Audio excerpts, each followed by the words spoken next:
তো আজকে হচ্ছে জামাই ষষ্ঠী। তো চলো দেখিয়ে দিই জামাই ষষ্ঠীতে কি কি মেনু রয়েছে। তবে আজকে কিন্তু শনিবার আমার বর আবার নিরামিষ খায়, তো দিনটাও খুব একদম বাজে পড়ে গেছে। তাও দেখিয়ে দিই চলো।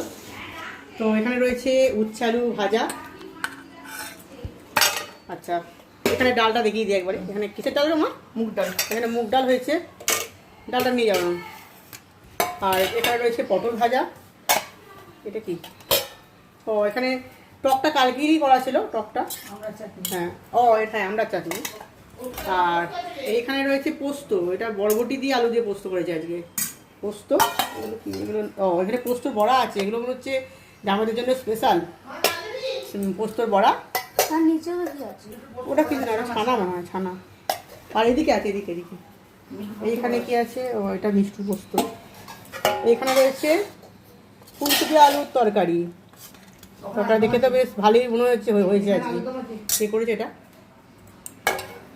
এটা নয়, চৌদিকে আছে। এবার এইখানে রয়েছে এই যে মাছের কালিয়া করেছে। তবে সবাই মাছ খাবে না, তো আমার জামাইবাবু কিন্তু খাবে, তো আমার বর খাবে না মাছ। তো চলো, এই হয়েছে আজকের মেনু। এটা মিষ্টি মাছ আছে। ওটা দেখাও। ও হ্যাঁ, আর আমাদেরগুলো দেখিয়ে দিই। হ্যাঁ, আর আমরা তো ভাত খাবো না আজকে, তো আমাদের জন্য এখানে হয়েছে ডালিয়া সেদ্ধ।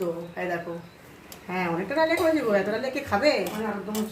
ডালিয়া। আর ডালিয়া খাবো কি দিয়ে? ঘি নেবো, আর নেবো এই যে আলু ভাতে মাখা, আর তার সঙ্গে ভাজা ভুজিও নেবো একটু। আর আলুর দম আছে, জলখাবারে হয়েছিল, তো ওটাও আছে, তো ওটা একটু করে নেবো। তো চলো, ঠিক আছে, টাটা।